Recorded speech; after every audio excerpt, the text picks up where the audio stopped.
Hello and welcome. You're watching The Right to be Heard, the town hall show. Over the last few weeks, young people across the country have been arrested and tormented for putting up relatively innocuous stuff online.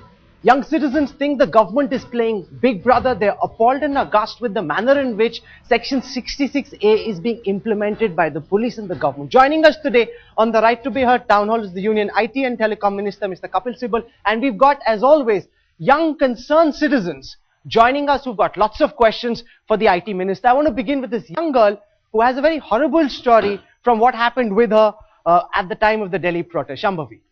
Hello, sir. Basically, I had gone to protest at Jantar Mantar very peacefully, and what happened was I had been detained by the police and roughed up quite horribly. Basically, my question is, in the physical sphere, if this is what happens to me when I go out to exercise my rights, and also online, I mean, I'm now kind of scared to either tweet something or to post something on Facebook because I'm afraid that Section 66A will be imposed. So, I mean, what exactly is your response to that? Like, how are you going to ensure that people feel safe online as well as offline, I suppose? Why are you worried about not being safe online? See, actually, I had been tweeting about the whole incident that happened. Good, you should tweet more. I'm continuing to do that, but the problem you're is... not worried, obviously you're not worried. I am actually still worried. Like, Why? every time I see the police, I do get a little worried. You don't have because to be worried. Don't have, every time you see the police and there's something wrong, you ring me up.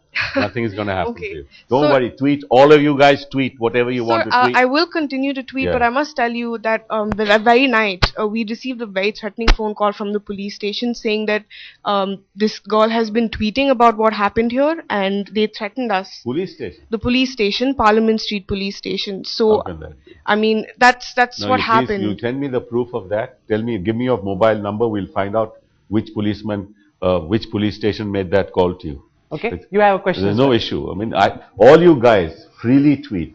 Your opinion is important to us because that's the way we get feedback on what you think and what you think matters to us. Sir, I am her mother. I was with her on that night and I did not know that she had tweeted. The night that we got the threatening call, the same night, I emailed the CM. I tried calling 181, which was the helpline that your ministry had set up. There was no response. It wasn't working. And I have still not received a response to my email. I signed off as a terrified mother because we had been harassed. My question to you is that we know that our daughters are not safe on the streets. Are they safe in cyberspace? No, I don't think that you should have any sort of thoughts of this nature. Is your government equipped at all? How ready are you? First of all, you are entitled to raise your issues on Twitter. I don't think you should hesitate to do that.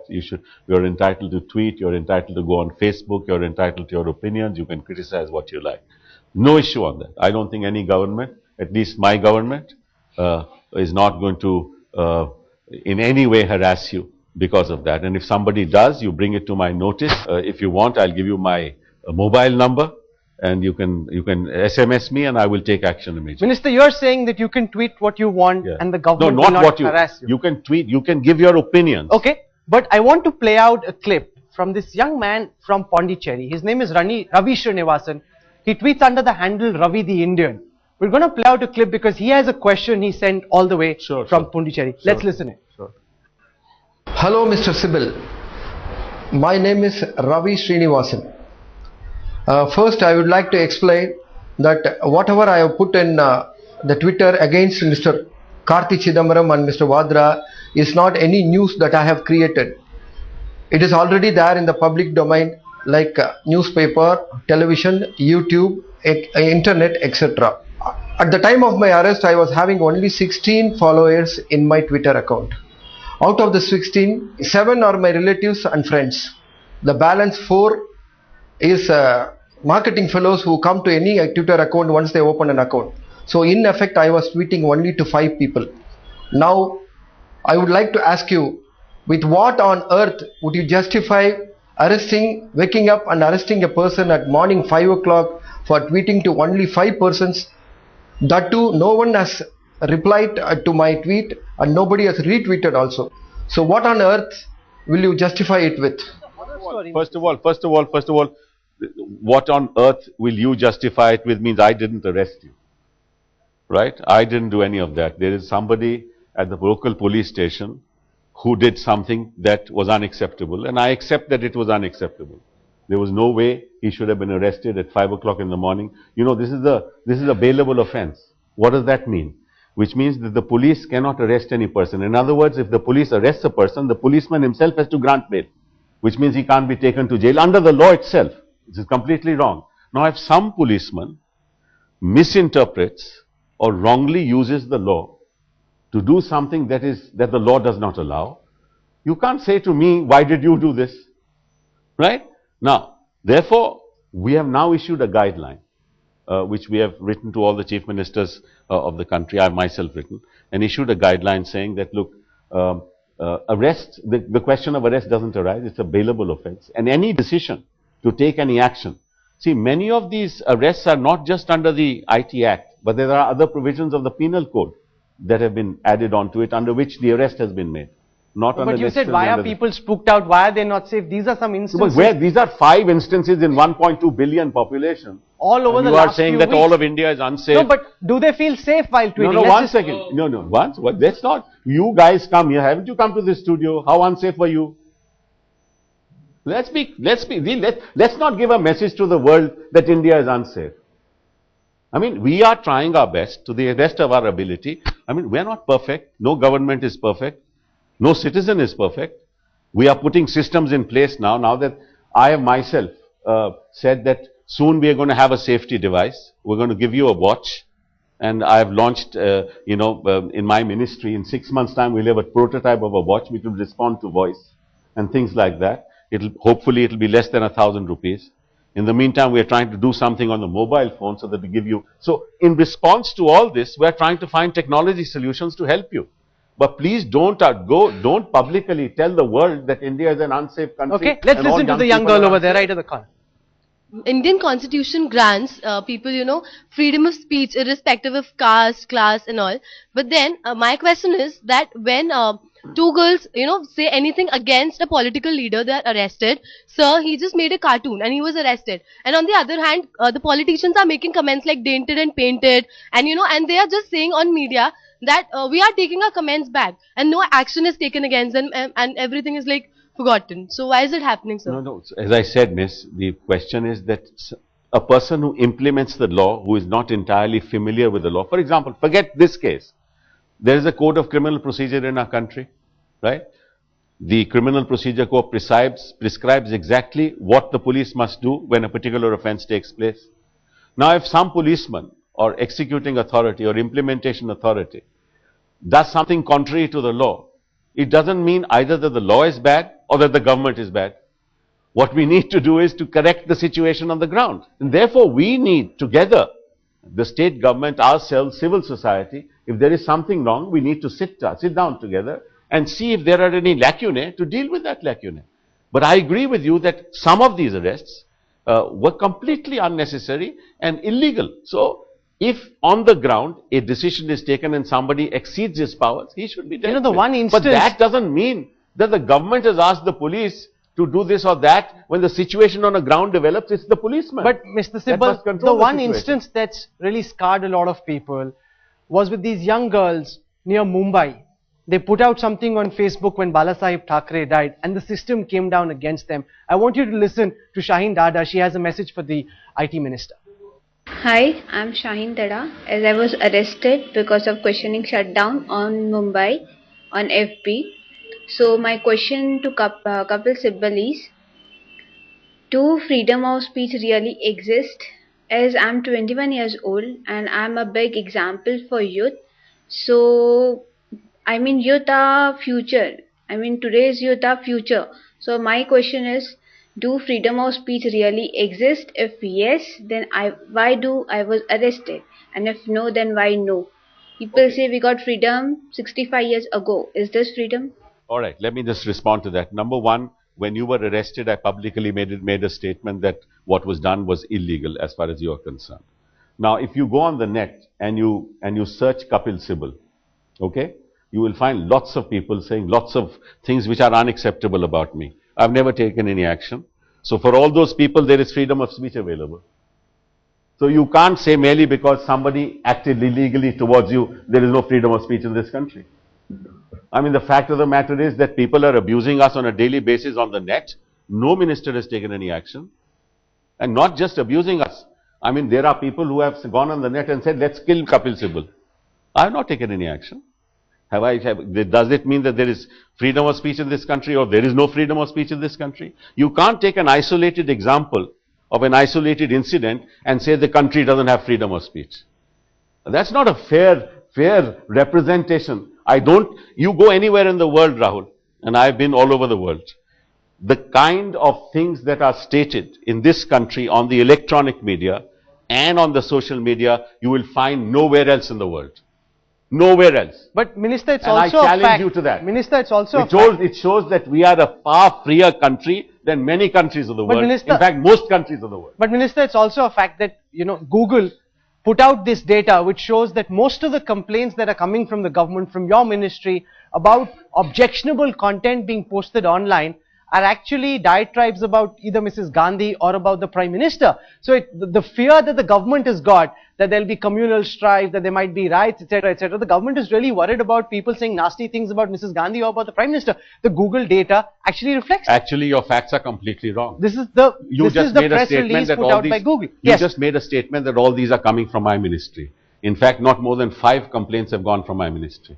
So how is it that I'm referring to a statement put out by Google. Google has not said it is coming from my ministry. They're saying no, I'm saying coming from the government. One second. Don't make a wrong statement on public television. You're a responsible anchor. Let's hear from you. But the fact is, most of the complaints were about Mrs. Gandhi or about the Prime Minister. That is also wrong. Yes. Factually wrong. And Google doesn't say so. Again, your second statement is wrong. Okay, so what are the facts? The source of it is anywhere. Anybody can complain to Google. So the Google has not said all these complaints have come from government. They may have come from state police stations. They may have come from other authorities. They have not come from the central government at all.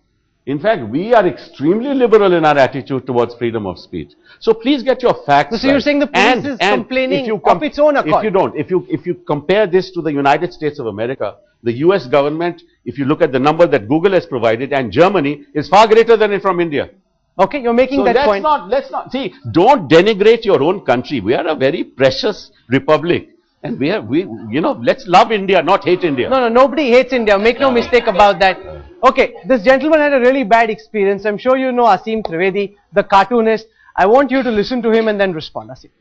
Sibal जी, अभी आपने कहा कि 4-5 घटनाएं ही ऐसी हुई हैं, तो हम चाह रहे हैं कि अभी आप हम सबके बीच में तो बता दें कितनी घटनाएं होने के बाद आप कानून बदलेंगे और एक्शन लेंगे. 4-5 काफी कम होती है, हम सब मानते हैं. और हमें 500 हम इंतजार कर लेंगे. दूसरी बात साहब कि अभी आप कह रहे थे इन लोगों से सबको मोबाइल नंबर दे रहे थे अपना, तो हम कहते हैं कि आप कानून में अपना मोबाइल नंबर क्यों नहीं देते? 66 जो बनाई गई है उसमें भी अपना मोबाइल नंबर दे दीजिए कि आपके मोबाइल पर आदमी कॉल कर लिया करे. तीसरी बात है, अगर सारे पुलिस वाले ही दोषी हैं तो क्यों ना अगली बार हम उन्हीं को चुन के संसद भवन में भेज दें, जब वही देश चलाते हैं. कोई भी बात हो, गैंग रेप हो, लाठी चले, कोई गिरफ्तार हो, कुछ भी हो, पुलिस वालों की गलती है, तो क्यों ना उन्हीं को प्रधानमंत्री, IT मिनिस्टर सब बना दिया करें.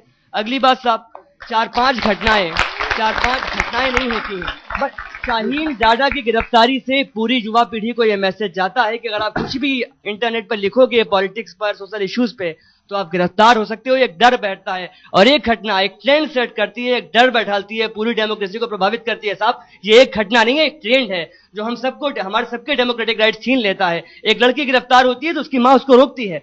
ढेर सारी माएं अपनी बेटियों को रोकना शुरू करती हैं. इंटरनेट पे दोस्त बनाओ, चैटिंग करो और पॉलिटिक्स पर और सोशल इश्यूज पे कुछ मत. You made your point. Let the minister respond. Yes. आपको ऐसा है कि आपको अगली बार किसी पार्टी से टिकट लेनी चाहिए क्योंकि आप अच्छे पॉलिटिशियन बन सकते हैं. नहीं, first of all, you made a point. Yes. Which is you made a point. Let him respond. Completely skewed analysis. It's a completely skewed analysis. हमने ये नहीं कहा कि हाँ, it's a completely skewed analysis. To say that because of 5 instances there is a spread of terror in the media. There is fear. Why? You see tweets every day and more tweets every day. If there was fear, there would be no tweets. Should you want to ask this audience if they are fearful? No, forget the audience. No, but you must. They're representatives, sir. They're representative of the sampling. Look, Rahul, let's not do this politics here. Okay. Okay? Let's not do this. If what you're saying is right, there will be no more tweets in this country. If they are not say, if you are, what you are saying is right, there will be no more criticism on Facebook. But there is, in fact, there is increasing criticism, which means people are not afraid. And I'm so happy that people are not afraid. So I disagree with the premise that people are afraid to go on the tweet, people are afraid to do this. I disagree, because the evidence is just the opposite. And merely because there have been instances of illegal action by policemen doesn't mean that the government, you should hold the government responsible. No, I mean, individually, in your organization, if some of your subordinate doesn't follow your advice, should Rahul Kamal be put on in the dock?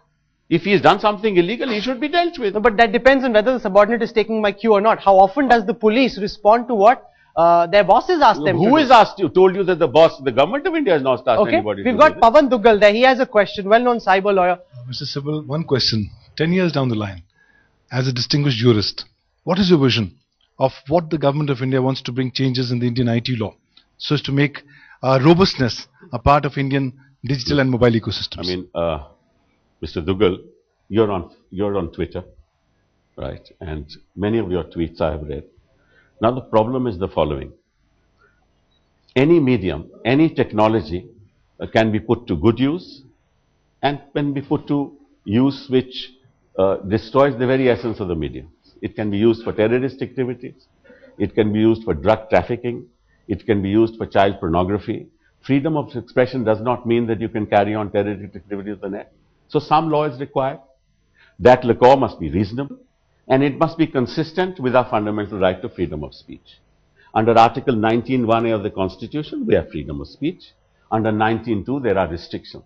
These restrictions relate to public order. These restrictions relate to obscenity. These restrictions relate to defamation. These restrictions relate to contempt of court, security of state, and other things, right? This is a valid law. We are under the Constitution. Now, if there any of the restrictions under the IT Act are contrary to 19(2), it should be struck down, right? And that matter is pending in the Supreme Court. But what's your view, sir? Do you think that Section 66A is very overarching in its terms and needs to be restricted and defined more clearly? Let me just tell you this, and this is something that I have explained publicly also. Each of the clauses under 66A have been, in fact, are in line with the most liberal jurisdictions of the world. United States of America, Australia, the UK. All the expressions used in 66A are not expressions uniquely put there by India. And this was a law that was passed in Parliament in 2008, much before I became IT Minister. So this is not Sibal's law. But you don't agree with that? One second.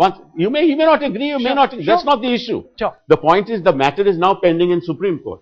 We will wait for the Supreme Court. If the Supreme Court says that some of these provisions need to be changed, we will change them. Sir, you're blaming the police and not the law. Now, I'm not blaming the police. You're saying in these cases, the police has made a wrong judgment in arresting these people. Now, I'm saying on the contrary, the police is right in making these arrests because 66A says anything that is grossly offensive or menacing character.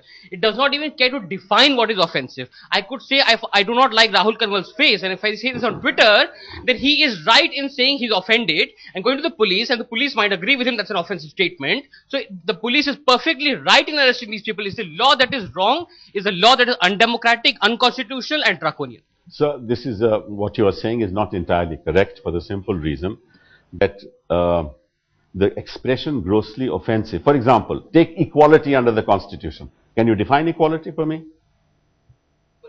I want to ask you. Can you define liberty? Can you define equality? Can you define indecency? Can you define obscenity? Let me, sir. When you make a law, the laws often define the words they use. Answer your question. The word obscenity is used in 19(2) of the Constitution. Can you define obscenity for me? You cannot. No matter how much you try. Because what is obscene to you may not be obscene to him or to her. Therefore, fair enough, but please, let me answer. In a constitutional democracy, do I have the right to offend? Let me answer. Now, this expression, grossly offensive, is used in the English code as well. And this very argument was made before the House of Lords recently. And this very argument that this expression, anybody can say what is grossly offensive and therefore he can be arrested. The House of Lords said fine, but ultimately courts have to define and you cannot make a definition of this expression. you will have to judge from the facts and circumstances of each case what is grossly offensive and what is not grossly offensive. And if there is something wrong committed, the matter will come to court and we will decide. That is what the House of Lords have said. Now, this very expression is going to be decided by Supreme Court. No, but Mr. Sibal, the fact is the law is not applied equally. If Karti Chidambaram finds a tweet offensive, he can call up the local police in charge and ensure that the person who's posted that offensive tweet is arrested. This young girl finds something offensive, she doesn't have that same right. Rahul, that's what I said to you. You have given me 5-7 instances in 1.2 billion people. This will happen in any law. Forget the IT Act. It will happen under the Code of Criminal Procedure. Should we scrap it? It will happen under the IPC. Should we scrap it? This is not the solution to the problem. We are thinking people. We should not jump to conclusions that because something cannot be defined, you should scrap the law. Okay. He has a follow-up question, please. While I agree with you on most counts, but Section 66A uses some very loose expressions. For example, annoyance. For example, insult. For example, injury. Now, I do feel as a lawyer, I practice in the High Court, I feel some of these expressions need to be narrowed down. Now, I know that I'm aware that Section 66A has been copied from Section 127 of the Communications Act in the UK. But the society in UK, the law enforcement in UK is very different. So I do feel that we need narrower provisions. Okay. Let me I feel Section 500, for example, IPC, defamation, it's there in the law. Now, if a cyber defamation happens, why should there be a separate provision? And I feel cyber crime is too overhyped. Okay. Maybe xenophobic content or racist propaganda, maybe criminal offences. But some of these expressions are too broad. What you're saying will be counterproductive. If we leave it only under the defamation law, under the Defamation Act, you can arrest the guy. Under IT Act, you can't arrest him. IPC, so again, therefore, your argument is counterproductive. Bailable. It's not 500 is non-cognizable bailable. Not correct, but if it's a criminal offence, then you can arrest the person under the. One thing, I think some of these expressions need to be let me give you an narrowed. Example. See, we have thought over these things. Let me give you an example. Supposing somebody tweets a girl and say that you go to this cafe with this boy every day and I see you there. Stop going. Alright, he does it once, she doesn't listen. He does it twice, she doesn't listen. He does it thrice, she gets afraid. She complains. Should some action be taken or no? Isn't that annoyance? That's not stalking, that's annoyance. That's not stalking, that's annoyance. And I'll give you hundreds of examples like this. Would you agree that some of these expressions are overbroad in many ways, amenable or vulnerable to being misapplied or misused or abused? Any provision of the law is vulnerable to misuse. All of the Code of Criminal Procedure is vulnerable to misuse. The idea is to first deal with the misuse. If you cannot deal with the misuse, take another step forward. If you can't do that, scrap the law. But at least let's move forward. We can't as a knee-jerk reaction say, because that expression can be misused, let's scrap the law. Law enforcement needs to be educated on 19(1)A and some of these things. Lots of anxious hands up waiting to ask questions. Start with this young Sir, there'd be two things. As Rahul mentioned, I just want to ask, is this law protection for the masses, of the masses, or against the masses? Because a girl who's had obnoxious comments written against her personal liberty, could she get the person arrested overnight as another, let's say, politician could? And the other thing would be, why is there such a divide between the political classes of this country and the masses? Why does the government, why does the political class become so defensive? If we're protesting in front of India Gate, it's not like we're protesting against the government. It's protest against an issue. Why does it become so defensive? And feel the social media. If there is a level playing field, if it aims, ventures to bring them to the same level, why is it so scared of it? Why is it so scared of coming to the same level platform as the masses and communicating with them? Why do you think I'm sitting here? So the social media, is this law, as everybody knows, it could be misutilized. Why can't the PMO office tweet? Why can't it come out in the open and be as frank as the masses are being? Why can't it communicate with them on this level playing field? I don't know whether the PMO can tweet or not. That's for the PMO to decide.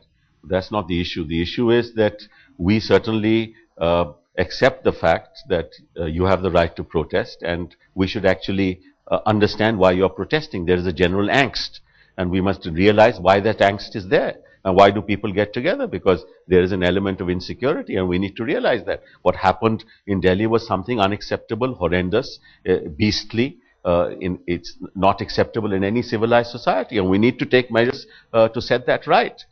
So I agree entirely with you, and I think that the medium is a new medium. I mean, no government is not fully aware of the power of the medium or how it needs to relate to the medium. Why does the government cut itself away from the people? There's no question of cutting itself away. We have no methodology. See, we do not know when the protest is going to take place. We do not know on what issue it's going to take place. So how do we deal with this? Why did you not come and meet the protesters yourself? And when the protest takes place, you guys 24/7 keep on showing the same thing. I mean, I don't know what your agenda is, but I think it's a good agenda. No, our agenda is the agenda of the people. Good agenda. So you are trying to bring that to our notice, and we accept it. What happened on that day? Why A or B or C did not do this or that? I cannot. No, but you were an MP from Delhi. You are an MP from Delhi. Why didn't you go and meet these young protesters? I'm just asking, why is there this disconnect between us and you? I'm sure you cannot give out your personal number to all of us sitting here. So why is I can. It's not an issue. So that is not the. I mean, obviously there are these millions of girls out there you cannot reach. But the girls who are being harassed should actually complain. Rahul Gandhi projects himself as a young people's leader, young people coming into politics. Why was he not there? Didn't he feel there was an issue? Let's limit ourselves to the discussion that we are having. Why don't bring personalities into it? That's true, sir. No, but personalities, when they claim to be youth icon, are important to the discussion. I understand that, but you can take many examples of all leaders. Why are you picking on Rahul Gandhi? Sir, you are saying when women face violence, they should go and complain. Sir, it is not that people don't go and complain. You were yourself saying that when police is there, when the state government is there, it's their fault. Even if you're in the central government. Sir, I'm saying that we've seen this when a Jessica Lal case, when a Ruchika case or the recent case comes in the media, the government reacts to it. Sheila Dikshit came out, she gave a reaction to it. My question is, should we change our method of approaching for our problem? Should we go to the media instead of the government or the police? Because the media highlights it, the government does not. Look, no society can function without a government. Media cannot supplant itself and become government. So let's be clear on it. What our goals are in a democracy. You can't do without government, and no matter what you do, you may become politicians, but you can't do without politicians either. Right? Tomorrow you may be a representative of the people of this country, and we'd be very happy. But without politics, without government, no society, no country can move forward. Therefore, there's no point supplanting the media with the government. Now, government needs to be more responsive, and I agree with you. The government needs to be more proactive. I agree with you. The state governments need to ensure that the police does not take law into their own hands. And the police must respond, especially to the complaints of women, because women, perhaps, the history of civilization has demonstrated they are the most discriminated lot in the history of civilization. So we have mentioned 5 and 6 cases and expressed that we have now a fear of posting things online. But you have just dodged it away by simple reasoning that there's still tweets being made and people are expressing themselves over internet. Yeah. What reasoning is this? Because, we see terror attacks in country, very oftenly, but people don't just stop moving out of their houses. They just don't restrict themselves to their houses. Why don't you accept that? I don't understand the tenor of your question. What is it that you want to say? That these seven incidents will make us change the law? Is that your argument? I'm not saying that the 7 you change the law. But what I'm saying is that there is now a feeling of fear amongst the youth against posting online, and you're not accepting it. I don't understand what the fear is. You're the only one who says people are scared. What do you mean only one? Has a different opinion. There are millions of people tweeting today who are not me. That's what I'm saying. They are on fake accounts. That's your reasoning. They are on fake accounts. That's your I want to ask you, alright, I think the law can be settled with one stroke. Anybody who tweets must disclose who he is. Please, alright, will you accept that proposition? If we should be transparent, you should be transparent? Yes. Okay, let's have an amendment in the law. Will you all agree? Yes. So we will have an amendment in the law that whoever tweets must disclose who he is. And once he discloses who he is, there is no problem. So do you all accept that? We will make the law. Okay, he doesn't accept that. We will make the law. That's a good thing, but that's not an answer to my question. We will make the law. No, Mr. Sibal, he thinks he's not been heard. The show is called Right to be Heard. You must adequately address that. Was not my question. No, I know it's not your question, but I'm telling you, you want us to be transparent, but you're not willing to be transparent yourself. He opposes. He says that people should be anonymous. This anonymity thing is such a false bogey, because these 7 cases, none of them was anonymous. We are not They're on all 7 giving cases. their names. We are No, talking. you find me case. You're talking उदाहरण दीजिए. अब आप उदाहरण दीजिए कि how many of the anonymous people were actually found to be violative of the law. Nobody. And anonymity. Nobody. And anonymity. Online anonymity is a right. Just as somebody has the right to pseudonymously write a column without his real name, people have the right to be on Twitter without writing their name. And you cannot legislate against that. Twitter is a global movement. See, all of you agree, but he doesn't agree. Okay, let's get Kushan to ask you. Mr. Sibal, I mean, there was no transparency in the way you block people. I mean, Rahul works with Shiv, and all of us know Shiv's, when Shiv was blocked, Shiv Arur, who's with Headlines Today, was blocked. It was a bit surprising to all of us. We can argue about many of the others who are blocked. I mean, there is no transparency in the block. All right. As I said, again, you make very general statements. See, as I said, this is a new medium. It's an evolving medium. We don't know how to deal with it ourselves. So if some blocking has been done on the basis of some information and some officer has taken that decision, you are citing that one decision to show that everything is wrong with the, the government. Now, don't do that. All I'm saying is, you may be right in all the instances that you have said, and you're right. Those 7 arrests should not have been made. Arrests cannot be done under the law. So when you say, why were people arrested? The answer is, they can't be because the law does not allow arrest. So therefore, what are we talking about? If the law itself doesn't allow arrest... One second, the law, no, it cannot. You cannot take a man to the jail under this law. So what is the change you want? You cannot do it under the law. But it's happened again and again. It's happened in several instances. I said 7, 8 instances you have pointed out. And I agree with that. But that doesn't mean that the law... What method of redressal? What method of redressal? Now, if my content is taken down by the government, my Twitter account is blocked or my Facebook account is blocked, what method of redressal do I have? You go to court and you say it should not have been taken down. Court will pass a decree in your favor. It will be put up back. What's the problem? I mean, that could take 20 years. How can we decide? I mean, that always happens in any dispute. One second. If any dispute, if you don't agree with the authorities, that's what happens. That's why court systems are there. And are you training judges? I mean, I know it's not your ministry, but are you going to be training judges in digital law? Because of course, our judges are fairly unaware of it. Training academy. Every politician claims that the audio was spliced or the video is morphed, and judges accept those. And you know, anybody who understands technology realizes that they are lying. So are you training judges? There is an academy in Bhopal where judges go regularly for training, and especially in the context of new laws and evolving laws. And I'm sure that, I don't know exactly what is happening in Bhopal, but I'm sure that this training is being given to especially... they are being given training. Yes. Okay. Hello, sir. Miss, you must speak on for me because you are on the... Hello, dear Minister. He is an expert in the law. Okay, let's take a question from the judge. You are not asking her to speak at all. No, we want her to speak. Sir, yes, one by one. Rahul, this is very... See, this is discriminatory. How is it discriminatory? Everybody is getting a chance. This is not transparent. This is completely discriminatory. How is it discriminatory? She will get to speak. When? Right now, immediately after this. Now that I have mentioned it. Sir, there is a small query and grievance that this discussion is totally revolving around IT laws. Exactly. Please let us come back to the policing in this country. Yes. 2 days before, we had a news story in the Hindu newspaper that there was a girl raped by 4 people and police was constantly intimidating and interrogating that girl and forcing or coercing her to identify only 2 of them.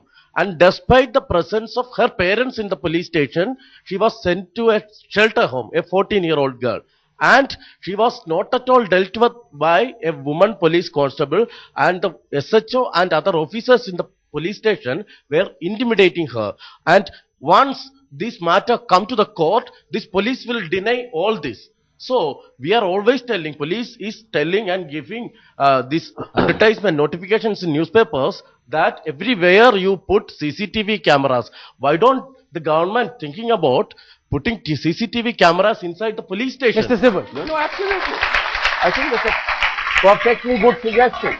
Perfectly good suggestion. And we would want all chief ministers in every state government to put CCTV cameras. And in that case, why we can just have CCTV cameras? the chain of events. Let me. Why just CCTV cameras? We should have a technology-based criminal justice system. When an incident happens, the person should have an electronic system through which, when he goes to the place of incident, it should be recorded. Yes, sir. Being a lawyer, you know better that people are kept in the lockup for a couple of days and weeks, and after that, I myself said so. I myself said so, that the Code of Criminal Procedure is violated on a daily basis. Should we therefore scrap the Code of Criminal Procedure? And you've given an example. Okay, Mr. Sibal is saying we haven't given this lady an opportunity to ask a question. As a practicing cyber law expert, I can assure you that we are training all the judges, at not only at the magistrate level, but sessions judges and even high court judges. And personally, I train, and that's actually happening. Secondly, I had certain questions in mind, because when we practice cyber law, we understand that there are a lot of enforcement lacuna, especially convention of cyber crime. Most crimes are transborder. And we face this difficulty time in and day out, and it's like something that we can't trace the criminal because there's no cooperation from the other country. The non-transparency of the medium itself. A lot of these accounts are fake accounts, and they say all kinds of things which are not just defamatory but criminal in nature, and we can't do anything about it. Now, shouldn't we have a law by which we, at least those people are obliged to disclose their identity? Then the intermediaries don't keep the data for more than 90 days. That's right. And therefore, when a serious criminal offense like terrorist act is committed or any drug offense is committed, they don't give you the data. The result is that we are never able to prosecute or even deal with it. Most of the data is overwritten. That is the problem. These are therefore I'm saying, there are no easy answers to this, as there are no easy answers to anything with in a country with 1.2 billion people. We need to work together to find the answers which are best for all of us. Sir, you just said that we have right to protest. Sorry? You just said we have right to protest. Of course you have. Then during any protest, why your government shut down all metro stations and just barricade VIP and VVIP areas? Again, what? Young man, there is something called law and order in this country. The police is charged with the responsibility of assessing the law and order situation and taking decisions accordingly. This decision is not of the government of India. This decision is given to the Commissioner of Police, who is in charge of law and order. And if he advises the authorities concerned to not to allow metros to run, that will happen. But people think it's an attempt to clamp down on them, not allow them to come and protest. No, it's not an attempt to clamp down. It is his assessment of the situation. What are the consequences of that? When you impose 144, and all state governments have imposed 144 around in the capital, then that is on the basis of an assessment of a situation. You can't say that the government cannot impose 144 because it is contrary to freedom of speech or contrary to the right of protest. This right has been given by the Constitution because 19(2) talks of law and order, subject to law and order. So this question is inconsistent with the right given to governments. Sir, barricading is done very much before the protest starts. No, even otherwise. You have any situation of law and order under 19(2) can be taken care of by government, because it's a restriction on freedom of speech provided by the Constitution. Okay, that gentleman has a question. Yes, please. Sir, your Home Minister, Sindhya Sahab, made a remark that RSS and BJP is terrorizing, is a terrorist group. And in the same day, the known terrorist, Mr. Saeed, he opined that in Pakistan and in India, the terrorism activities is guided by RSS and BJP. Is it not against this whole country? No. First of all, what somebody said, what the Home Minister said, you must ask the Home Minister what he meant and what he said. Not me. Not me. One second. No. You just asked me. You can't answer for anybody else. Why should I answer for somebody else? Number two, the Congress party has made a public statement that a terrorist has no religious affiliation. The Congress party has already clarified it. That a terrorist is a terrorist. He has no religious affiliation, either Hindu or Muslim. A terrorist is a terrorist, and that's a statement made by the Congress party. And once that statement is on record, there is no need for you to ask me that question. Sir, one more question, sir. After this Mumbai-based incident where 2 girls were arrested, and you saw here, you made a guidelines to the authorities that after the approval from higher authorities like DCP, the person will be arrested. So what is the surety that these higher authorities will be correct? While there is no surety of anything in life, no? Then, sir, what is the surety of? What is the surety? If I give that power to the cabinet minister, what's the surety that the cabinet minister will do it? So I have a question. जैसा यहाँ पे सब discussion हुआ उससे साफ पता चलता है कि आपने खुद एडमिट किया कि सब कुछ इतना नया नया हो रहा है, हम लोग खुद बहुत हेल्पलेस फील करते हैं कि सोशल मीडिया में क्या क्या हो रहा है, और आप तो शायद आपको ऐसा लगता नहीं कि ताकि सरकार में हमारा ज्यादा ट्रस्ट बिल्डअप हो, हम लोग समझ पाए आप लोगों का क्या एजेंडा है, और आप लोग हमारा यूथ, बिकॉज सरकार के अंदर ज्यादातर लोग यूथ नहीं है, यंग लोग नहीं है सरकार के अंदर, तो आपको नहीं लगता आप लोगों को सोशल मीडिया पे आना चाहिए और समझना चाहिए instead of considering it a secluded space altogether? Not at all. We don't consider it a secluded place. I think I've answered that question. Because your statements are very vague and it is based clearly on a generalization that whatever happens in a social space is secluded from this. I don't think that that's the impression I gave to anybody. But it's a relevant question in the context of several government babus, etc. Speaking about social media in the form of it being some underground cult. How fully does the government, and especially those arms of government, understand social media and not think of it as something really happening far away as if it's a Japanese cult? Who has said that we thought? I don't think any government official has made that statement that it's something that is far away. I myself admitted to you that it's a new medium. It's an evolving medium. We need to understand the medium. We need to understand the power of the medium, and we must use the medium to empower the people of India. I don't think that's a vague statement. Okay. I have two questions. One is related to what you said.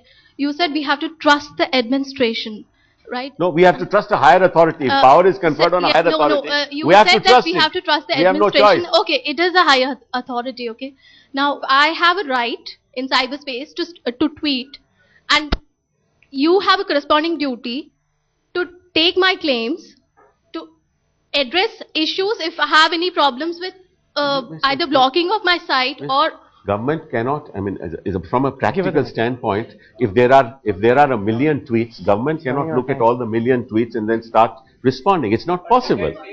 Okay, go on. What, you have to have forum. If you tweet, if you have an opinion, set up an organization, call the minister, go to the minister, appropriate authority, tell him these are my problems, please address these problems. I can understand that, but I can't respond to your tweet. I mean, I will not be able to do my office work if I have to respond to all the tweets in this country.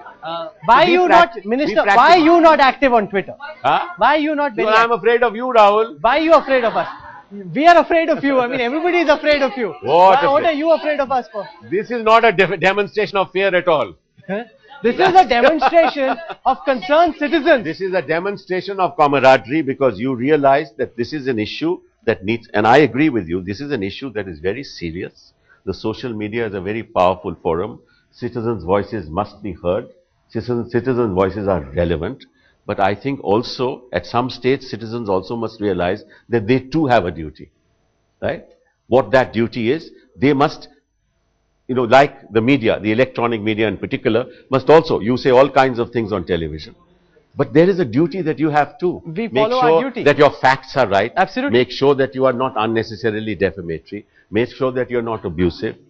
All that you have to be careful about. Absolutely. We are very conscious of our duty. Okay. Haryana में India के अधिकतर states में, हरियाणा हो चाहे UP हो चाहे राजस्थान हो, हर स्टेट्स में दलित्स को फ्रीडम ऑफ राइट, हम बोलते हैं कि rules are equal to all, but freedom of right की जब हम कंप्लेंट करने की बात आती है तो खाप पंचायत हमें तालिबान फरमान सुनाती है और उसमें स्टेट गवर्नमेंट कुछ नहीं करती है। इन केसेस में सुप्रीम कोर्ट को बार बार इंटरफेयर क्यों करना पड़ता है कि सेंट्रल गवर्नमेंट ये नहीं कर रही है, स्टेट गवर्नमेंट ये नहीं कर रही है? क्या मैं ये समझूं कि सुप्रीम गवर्नमेंट ही लॉ बनाने के लिए आ गई है, स्टेट गवर्नमेंट कुछ नहीं रही? इंग्लिश है। This is again you are putting to me societal issues. Why is there a Khap Panchayat? What is the reason behind the Khap Panchayat? I talked about 19th century mindsets in 21st century communities. This is the problem. You need to change the mindset of people. Women are equal partners in our nation's march into the 21st century. Lots of people in India don't realize the significance of that partnership, the equality of that partnership. And that's a matter of mindset. It's nothing to do with the law. Talking about social, it's our responsibility as a society to change, but we've had prescriptive banners coming up everywhere, especially outside our college, telling women what to do and what not to do. Even something as simple as don't go out late at night. Why aren't we telling the men not to go out at night? Because they might be a threat to us. I agree entirely, but then what does that government do? As government, what do I do? You have to change. Your administration should be different. Your administration should be more sensitive. Your administration should be more sensitive. Why is the administration of your college putting out these things? And if well, all right, Delhi police may be fearing that in this particular situation, on that particular day, you should not go out. Okay. Maybe, but that's for the Delhi police to, I mean, what is the Minister of the Government of India to do this? Okay, Mr. Sibal asked, what is this a demonstration of? This is a demonstration of concerned citizens exercising their right to be heard. Absolutely. We appreciate you taking out time and answering their questions. Thank you. They may agree, they may disagree, but they are engaging with those in power for sitting on that hot seat. You should also say that those in power are also engaging with them. Absolutely, and we appreciate that. Thank you very much, Mr. Kapil Sibal, for joining us on the Right to be Heard Town Hall. Thank you all very much for coming here and posing these questions. Thank you very much. Questions, of course. Go on.